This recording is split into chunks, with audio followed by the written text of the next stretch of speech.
everybody, it's me, Timmy Flyersguy, and welcome to another edition of Classic Flyers Theater. And what is more classic than a die-hard Philadelphia Flyers fan? The reason why I asked that question is because in this episode, we're going to take a look back at a Flyers superfan named Bill Schoniger. Let me tell you about Bill. This guy has a lot of Flyers memorabilia. He loves the team, grew up watching the team, and he's an old school fan, just like I am. I have a lot of respect for Bill Schoniger. So in this video, I'm going to pay tribute to the Flyers superfan, Bill Schoniger, as we take a tour of his Flyers room. This guy has a lot of great Flyer stuff, so I'm sure you guys will enjoy this video as we take a look at Flyers superfan Bill Schoniger. Let's roll the footage. The excitement that I get by going to a Flyers game and by looking for merchandise that's associated with the team, other than my family, I'd say that's the most important thing that I have in my life. My name is Bill Schoniger, and I'd like to welcome you to my Flyers fan cave. Welcome.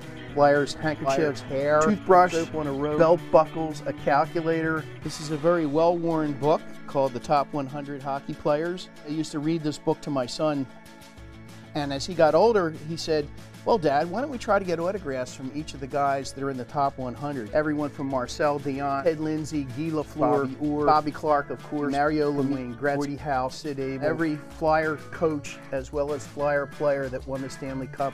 So he starts working on the tooth, and he said, "Why don't we put a Flyer symbol on your tooth?" I went, "Really?" What you see here is a stick that was autographed by the winners of the World Cup of Hockey. This is actually Fred Flintstone, but that's a Jeremy Roenick autograph. We have everything from a Bobby Clark peanut butter jar, which was extremely hard to find. This is a casting of Dave Schultz's fists. The Flyers for a long time had holiday pucks. Every time they came out with a new puck, we would make sure that we would grab one. Another thing that I collect, as you can see, are Flyers glasses and mugs. As I started to collect things, it almost made me feel like I can go back to the memories in here and relive every one of those games, every one of those moments. But probably the most important thing to me is the ticket that stands in the middle for November 19th, 1967, which is the first Flyers game that I have ever went to. I've been to over 1,000 games since, but that's the game that hooked me.